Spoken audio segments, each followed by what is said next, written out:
TSPSC, TSPSC group 1లో భాగంగా భారతదేశ చరిత్ర, సంస్కృతి మనకు భారతదేశ చరిత్ర, సంస్కృతి గురించి ఫస్ట్ పేపర్ ప్రిలిమినరీలో భారతదేశ చరిత్ర, సంస్కృతి గురించి క్వెషన్స్ ఉంటాయి. అది అందులో సిలబస్ ఉంది. అదేవిధంగా మెయిన్స్‌లో రెండో పేపర్‌లో భారతదేశ చరిత్ర అనేది అందులో కూడా ఉంది. 1757 సంవత్సరం నుంచి 1947 సంవత్సరం వరకు అందులో సిలబస్ ఉంది. ఇక్కడ కూడా మనకు సింధు నాగరికత కాలం నుంచి 1947 సంవత్సరం అంటే క్రీస్తు పూర్వం నుంచి 1947 సంవత్సరంలో భారతదేశానికి స్వాతంత్రం వచ్చే వరకు ఈ సిలబస్లో అడగబడుతుంది. రకరకాల ప్రశ్నలు గతంలో చాలాసార్లు అడిగారు. సింధు నాగరికత గురించి, సింధు నాగరికత, పట్టణ నాగరికత, తర్వాత సింధు నాగరికత కాలం నాటి రకరకాల ప్రశ్నలు అడిగారు. అదేవిధంగా ఆర్య నాగరికతకు సింధు నాగరికతకు మధ్య పోలికలు ఏమిటని కూడా గతంలో ప్రశ్న అడగడం జరిగింది. అదేవిధంగా మనకి ఇంకా అనేక ప్రశ్నలు అడిగారు. బౌద్ధ జైన మతాల గురించి అడిగారు. బౌద్ధ జైన మతాలు సిద్ధాంతాలు ఏంది, బౌద్ధ జైన మతాలు ఈ యొక్క భారతదేశ సంస్కృతికి చేసిన సేవ ఏంటిదని కూడా గతంలో మనకు ప్రశ్నలు వచ్చాయి. అదేవిధంగా అశోకుని ధర్మ విధానం అడిగారు. ఏన్షియంట్ పీరియడ్లో అశోకుని ధర్మ విధానం అడిగారు. తర్వాత మిడివల్ పీరియడ్లో మొత్తం ఏన్షియంట్, మిడివల్, మోడర్న్ తీసుకున్నట్లయితే మిడివల్ పీరియడ్లో కూడా రకరకాల క్వశ్చన్లు వచ్చాయి. దాంట్లో ఏంటంటే మొఘలుల కాలం నాటి మొఘలుల కాలంలో సాహిత్యం ఏ విధంగా అభివృద్ధి చెందింది, అదేవిధంగా మొఘలుల కాలంలో వివిధ నిర్మాణాలు ఏ విధంగా చేయబడ్డాయి, మొఘలుల కాలంలో అనేక నిర్మాణాలు చేయబడ్డాయి. తర్వాత ఆ కాలం నాటి లలిత కళలు ఏ విధంగా అభివృద్ధి చెందాయి అనే అంశాలను కూడా గతంలో చాలాసార్లు అడిగారు. సేమ్ టైం అదేవిధంగా మనకు ఇంకొక క్వశ్చన్ శివాజీ గురించి చాలాసార్లు వచ్చింది.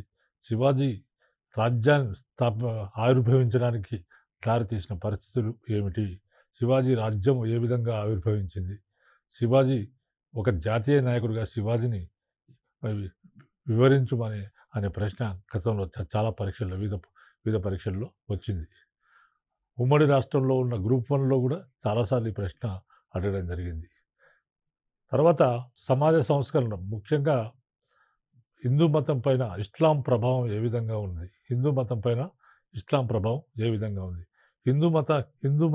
ఇస్లాం భారతదేశానికి వచ్చింది, ఇక్కడ స్థిరపడ్డ తర్వాత హిందూ మతం పైన ఇస్లాం ప్రభావం ఏందనేది కూడా ప్రశ్న గతంలో చాలాసార్లు అడిగారు. సేమ్ టైం మరొక ప్రశ్న ఏంటంటే సూఫీ సిద్ధాంతాల గురించి అడగడం జరిగింది.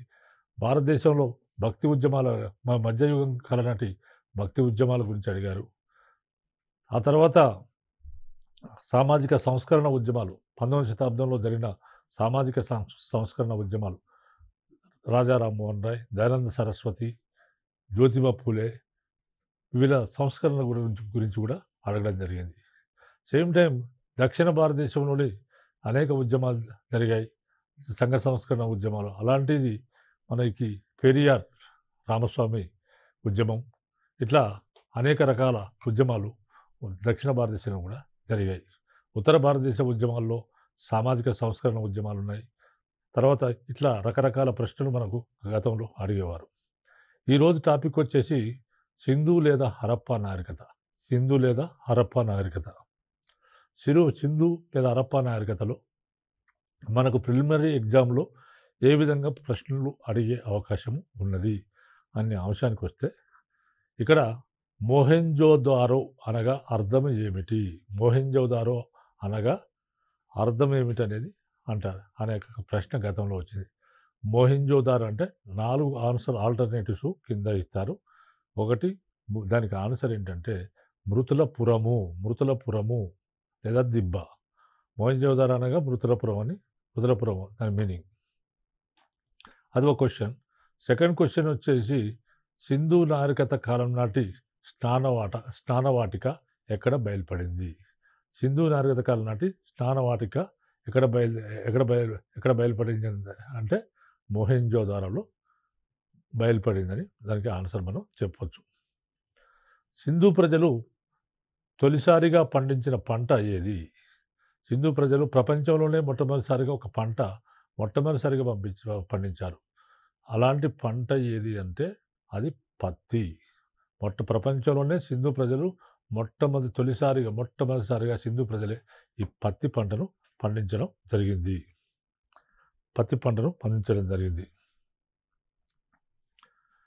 తర్వాత నెక్స్ట్ క్వశ్చన్, హరప్పా నాగరికత వర్ధిల్లిన హరప్పా నగరం ఏ నది ఒడ్డున ఉన్నది? హరప్పా నాగరికత వర్ధిల్లిన హరప్పా నగరం ఏ ఏ ఏ నది ఒడ్డున ఉంది అంటే 4 నదులు ఇస్తారు. చినాబ్, బియాస్, సట్లజ్, రావి, ఇట్లా 4 నదుల పేర్లు ఇస్తారు. దీనికి ఆన్సర్ కరెక్ట్. రావి నది ఒడ్డున హరప్పా నగరం, రావి నది ఒడ్డున ఉన్నది. తర్వాత నెక్స్ట్ క్వశ్చన్ వచ్చి, హరప్పా ప్రజలు ఎగుమతులు ఎక్కువగా పంపిన ప్రదేశం. హరప్పా ప్రజలు ఎగుమతులు ఎక్కువగా పంపిన ప్రదేశము ఎక్కడికి పంపించారంటే మెసొపొటేమియాకు పంపించారు. వాళ్ళ ఎగుమతులు ఎక్కువగా మెసొపొటేమియా దేశానికి వెళ్ళాయి. ఆ విధంగా హరప్పా ప్రజలు ఎగుమతులు ఎక్కువగా ఎక్కడికి పంపించారనేది కింద alternatives Mesopotamia, Egypt, Syria, Persia ఇలా ఆన్సర్స్ ఇస్తారు. దాంట్లో మనకు మెసొపొటేమియా అనేది కరెక్ట్ ఆన్సర్. హరప్పా పతనానికి కారణాల్లో ఒకటి. హరప్పా నాగరికత పతనానికి అనేక కారణాలు ఉన్నాయి. కానీ హరప్పా పతనానికి ఈ కింది వాటిలో ఒకటి కారణాల్లో ఒకదాని గురించి చెప్పమంటారు. హరప్పా పతనానికి కారణం ఏంటంటే వరదలు. సింధు నదికి వరదలు రావడం వల్ల హరప్పా నాగరికత పతనం చెందిందని ఒక వాదం. తర్వాత సింధు నది ప్రాంతంతో సంబంధం ఉన్న ప్రాచీన దేశమే ఇది. సింధు నది ప్రాంతంతో సంబంధం ఉన్న ప్రాచీన దేశం ఏది? సింధు నది ప్రాంతంతో అంటే సింధు నాగరికత ప్రాంతంతో సంబంధం ఉన్న ప్రాచీన దేశం ఏంటంటే మెలూహా అనేది దాని ఆన్సర్. తర్వాత నెక్స్ట్ క్వశ్చన్, సింధు ప్రజలకు తెలియని లోహము ఏది? సింధు ప్రజలకు తెలియని లోహం ఏది అంటే ఇనుము. వాళ్ళకి అన్ని లోహాలు తెలుసు, ఒక ఇనుము మాత్రం వాళ్ళకు తెలియదు. సింధు ప్రజలకు తెలియని లోహం ఇనుము. తర్వాత నెక్స్ట్ క్వశ్చన్, హరప్పా ముద్రలు తయారు చేయబడిన ఖనిజము. హరప్పా ముద్రలు అనేవి ఏ ఖనిజంతో తయారు చేశారు? హరప్పా ముద్రలు తయారు చేయబడిన ఖనిజం ఏంటంటే టెర్రకోట ఖనిజంతో హరప్పా ముద్రలు తయారు చేయబడ్డాయి. చివరిది ఏంటంటే సింధు ప్రజల ముఖ్య రేవు పట్టణం ఏది? సింధు ప్రజల ముఖ్య రేవు పట్టణం ఏది అంటే లోథాల్. సింధు ప్రజల ముఖ్య రేవు పట్టణం లోథాల్. అంటే ఈ కింది రేవు పట్టణము సింధు నాగరికత కాలం నాటి రేవు పట్టణం ఏది అని, ఈ కింది పట్టణాల్లో సింధు నాగరికత కాలం నాటి రేవు పట్టణం ఏది అన్నప్పుడు మనకు లోథాల్ ఆన్సర్ అవుతుంది. ప్రిలిమినరీకి కొన్ని ఎగ్జాంపుల్స్ తీసుకోవడం జరిగింది. ఈ విధంగా మన ప్రిలిమినరీలో మనకి ముఖ్యంగా లాస్ట్ పరీక్షల్లో ఎక్కడెక్కడ ఏ పరీక్షల్లో గతంలో జరిగిన పరీక్షల్లో ఎక్కడెక్కడ క్వశ్చన్లు ఈ సింధు నాగరికత కాలం నాటి క్వశ్చన్లు ఎక్కడెక్కడ వచ్చాయో వాటన్నింటినీ కూడా మనం అధ్యయనం చేస్తే మళ్ళీ క్వశ్చన్స్ మళ్ళీ రిపీట్ అయ్యే అవకాశం చాలా ఎక్కువగా ఉంటుంది. కాబట్టి ఇక్కడ ఇంతసేపు ప్రిలిమ్స్ చెప్పాను. ఇప్పుడు మెయిన్స్లో హరప్పా నాగరికత లేదా సింధు నాగరికత చాప్టర్ నుంచి ఎలాంటి క్వశ్చన్లు వచ్చే అవకాశం ఉందో ఇప్పుడు వివరించడం జరుగుతుంది. హరప్పా నాగరికత నాటి నగర ప్రణాళికను విస్తృతంగా వివరిస్తూ మరియు దాని పతనానికి దారితీసిన వివిధ కారణాలను పేర్కొనండి. ఇది ప్రశ్న, మెయిన్స్ ప్రశ్న. గ్రూప్ 1 మెయిన్స్లో వచ్చే ప్రశ్న ఏంటంటే హరప్పా నాగరికత నాటి నగర ప్రణాళికను విస్తృతంగా వివరిస్తూ మరియు దాని పతనానికి దారితీసిన వివిధ కారణాలను పేర్కొనండి అనే ప్రశ్న మనకు అడిగారు. దీన్ని ఏ విధంగా మనం ఈ ప్రశ్న కనుక మనకు గ్రూప్ 1 మెయిన్స్లో వస్తే మనం ఏ విధంగా దీన్ని రాయాలనే విషయాన్ని నేను ఇప్పుడు చెప్తాను. ఫస్ట్ మనం ఇంట్రడక్షన్ ఉపోద్ఘాతం చెప్పాలి, ఇంట్రడక్షన్ ఇవ్వాలి. భారతదేశంలో ఋగ్వేద కాలం నుంచి క్రీస్తుపూర్వం 2000 వరకు అంటే భారతీయులు ముందు ఏం భావించేవారంటే తమ నాగరికత ఋగ్వేద ఆర్యులు భారతదేశానికి వచ్చిన దగ్గర నుంచి తమ నాగరికత ప్రారంభమైందని భారతీయులు భావించేవారు. అంటే ఋగ్వేదారులు ఎప్పుడు వచ్చారు భారతదేశానికి అంటే క్రీస్తుపూర్వం 2000 సంవత్సరాల్లో భారతదేశానికి వచ్చారు. కాబట్టి అప్పటి నుంచే మా చరిత్ర అనేది మొదలైందని భారతీయులు నమ్మేవారు. కానీ చరిత్రకారులు భారతీయులు నాగరికత చరిత్రకారులు ఈ విధంగా విశ్వసించేవారు. కానీ క్రీస్తకం 1922 సంవత్సరంలో నాటి బ్రిటిష్ ఆర్కియాలజికల్ డైరెక్టర్ అయిన సర్ జాన్ మార్షల్ ఆధ్వర్యంలో సింధు నది లోయలో త్రవ్వకాలు జరిగాయి. ఇలా జరిగిన త్రవ్వకాల్లో ఒక గొప్ప నాగరికత బయలుపడింది. అదే సింధు నది లోయలో ఏర్పడింది కాబట్టి సింధు నాగరికత అనేది చెప్పబడింది. ఇది మనకు ఇంట్రడక్షన్లో ఇచ్చుకోవాలి. ఇదే విధంగా ఇంట్రడక్షన్లో మనకు ఈ విధంగా ఇవ్వాల్సి ఉంటుంది. అదేవిధంగా ప్రపంచంలోనే ఒక అత్యంత పెద్ద నాగరికత ఏదంటే సింధు నాగరికత. ప్రపంచంలోనే అతిపెద్ద నాగరికత సింధు నాగరికత. తర్వాత మంచి అభివృద్ధి చెందిన నాగరికత కూడా సింధు నాగరికతగా భావించవచ్చు. సింధు నదిలో జరిగిన త్రవ్వకాల్లో మనకు ప్రధాన 2 పట్టణాలు బయలుపడ్డాయి. ఒకటి హరప్ప, రెండోది మొహెంజోదారో. హరప్ప, మొహెంజోదారో అనే 2 పట్టణాలు బయలుపడ్డాయి. ఇవి కాకుండా ఇంకా అనేక పట్టణాలు బయలుపడ్డాయి.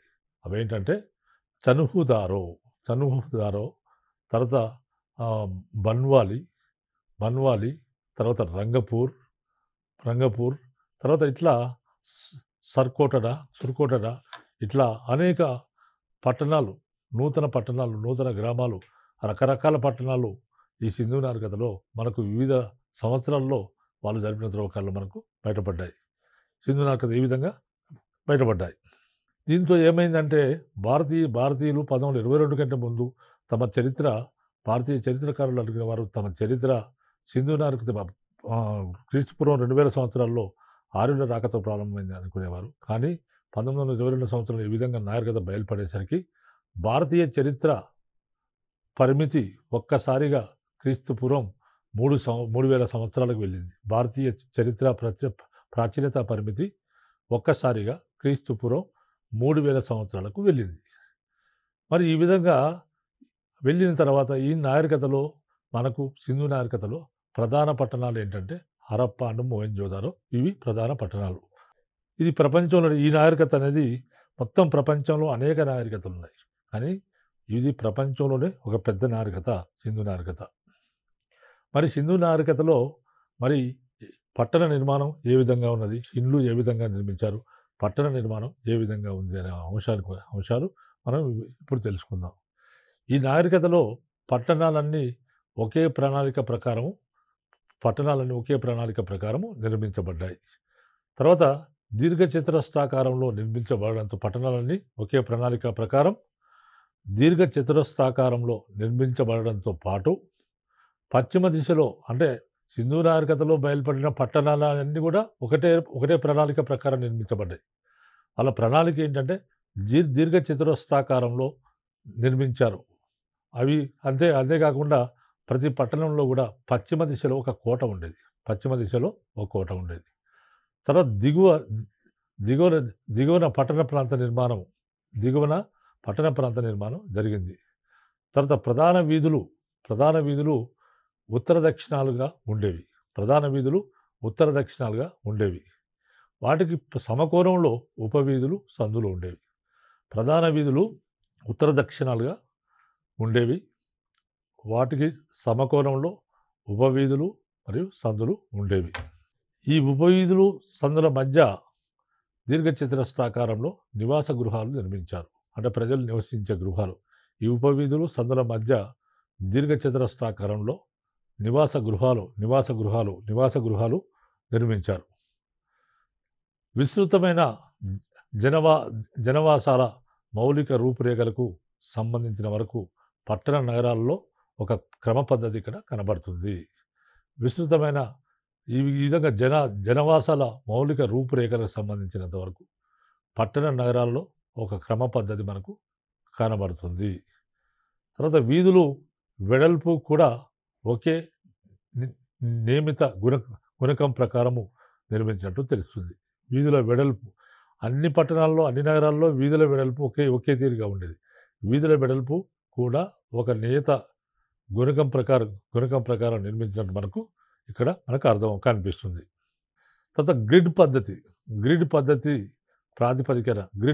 ప్రాతిపదికన ఒక క్రమబద్ధమైన పట్టణ ప్రణాళికను ద్వారా దీన్ని నిర్మించారు.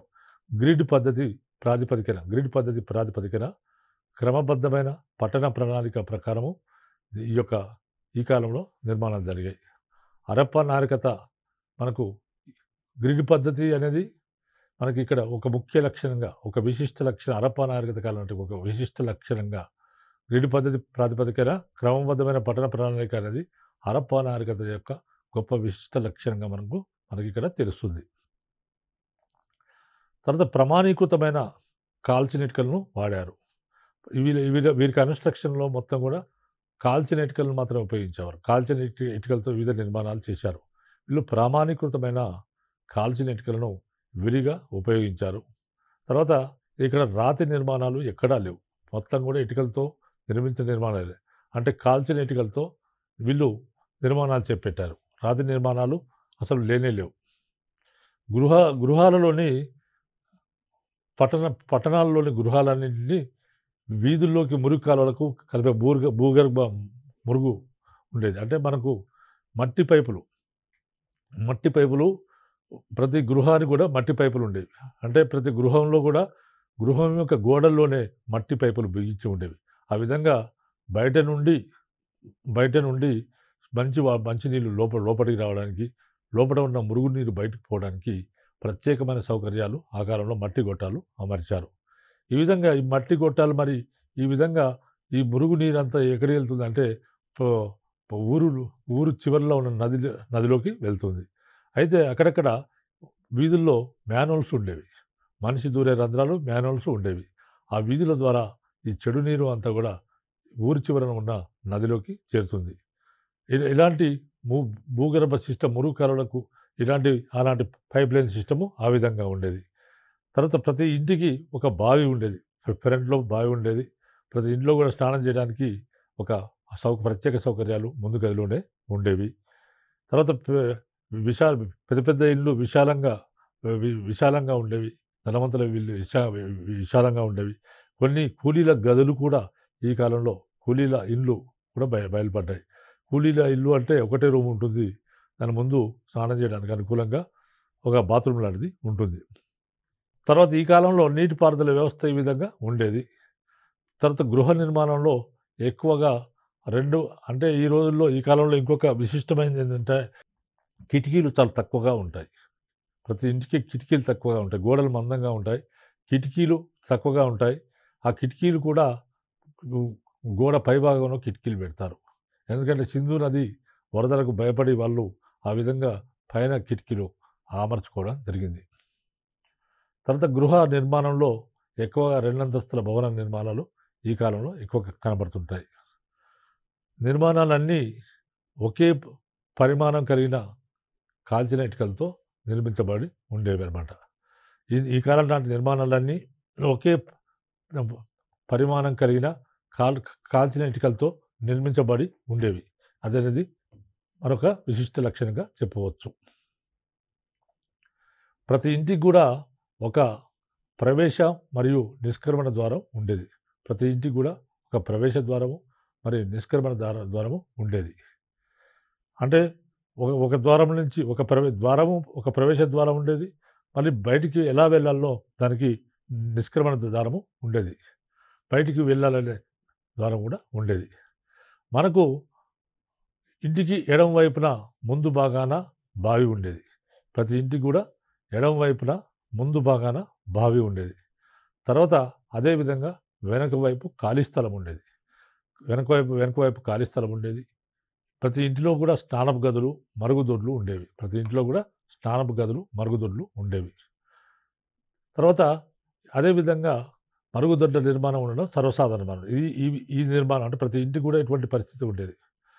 ఇంటికి ఎడమ వైపు ముందు భాగాన బావి, వెనుక వైపు ఖాళీ స్థలము, ఇంటిలో స్నానపు గదులు, మరుగుదొడ్ల నిర్మాణం ఉండడం ఈ కాలం నాటి సర్వసాధారణమైన లక్షణం. తర్వాత నివాస గృహాల ద్వారాలు వీధులకు సమకోణంలో ఉన్న సందులోకి ఉండేవి. నివాస గృహాల ద్వారాలు వీధులకు సమకోణంలో ఉన్న సందులోకి ఉండేవి. అందువల్ల వీధికి 2 వైపులా గోడలే మనకు కనిపించేవి. అదేవిధంగా ఇంటికి ప్రవేశ ద్వారము, నిష్క్రమణ ద్వారము ఎలా ఉంటుందో ప్రతి పట్టణానికి ఒక ప్రవేశ, నిష్క్రమణ ద్వారాలు ఉంటాయి. ప్రతి పట్టణానికి కూడా ఒక దగ్గర నుంచి ప్రవేశించాలి పట్టణంలోకి, మళ్ళీ బయటికి వెళ్ళాలంటే నిష్క్రమణ ద్వారం అంటే బయటికి వెళ్ళే దారి నిష్క్రమణ ద్వారాలు మళ్ళీ సపరేట్గా ఉంటాయి. అదేవిధంగా ప్రతి పట్టణం చుట్టూ సిటడల్ అని పిలువబడే ప్రాకారం గోడ ఉండేది.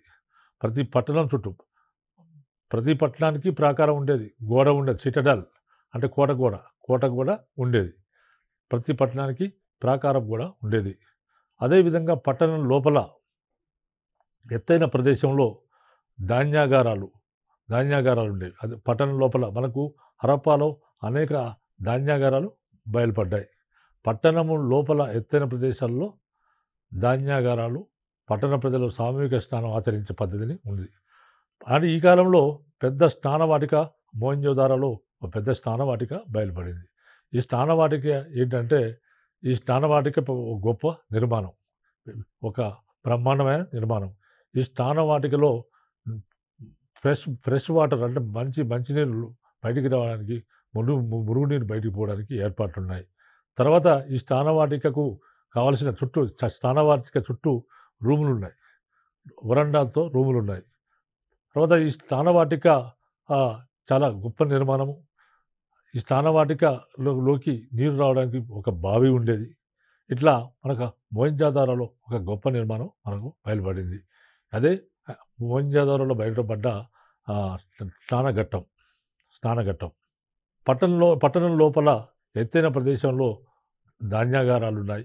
పట్టణంలో ప్రజలు సామూహిక స్నానం ఆచరించే పద్ధతిని, స్విమ్మింగ్ పూల్స్ ఉన్నాయి. పట్టణం లోపల ఎత్తైన ప్రదేశంలో ధాన్యాగారాలు ఉన్నాయి. పట్టణ ప్రజలు సామూహిక స్నానం అనుభవించే పద్ధతిలో ఉన్నాయి ఇక్కడ. తర్వాత స్నానవాటికలు కూడా మన మోహెంజోదారోలో మనకు కనిపించాయి. తర్వాత లోతాల్లో బయలుపడిన నిర్మాణంలో ఓడరేవు. లోతాల్ అనేది ఒక ఓడరేవు. ఈ లోతాల్ అనేది మనకు పశ్చిమ తీరంలో ఉన్న ఓడరేవు. అంటే వీరికి విదేశాలతో వర్తకం చేయడానికి ఈ లోతాల్ ఓడరేవు ద్వారా వాళ్ళు ఓడల్లో విదేశాలకు ఎగుమతి దిగుమతులు జరుగుతుండేవి. లోతాల్లో ఒక నిర్మాణం బయటపడింది మనకు. లోతాల్లో బయలుపడిన నిర్మాణంలో ఒక ఓడరేవు ఉండేది. ఆ ఓడరేవులో ఒక ఆసక్తికరమైన అంశం ఏంటంటే ఓడ నుండి సామాన్లను దించే చోటు శాస్త్రీయంగా నిర్మించబడింది. అంటే ఈ లోతాల్ అనేది పశ్చిమ తీరంలో ఉన్న ఓడరేవు. ఇక్కడి నుంచి దీని ముఖ్య అంశం ఏంటంటే ఈ ఓడ నుండి సామాన్లను దించే చోటు ఒకటి శాస్త్రీయంగా నిర్మించబడింది. అదేవిధంగా ఓడరేవులో నీళ్లు వదిలే చోటుకు చక్రాల సాయంతో కదిలే తలుపులు అమర్చారు. అమర్చడం ఇక్కడ గొప్ప విషయము. తర్వాత ప్రపంచ నాగరికతల్లో విశిష్టమైనదిగా పరిగణించబడ్డ హరప్పా నాగరికత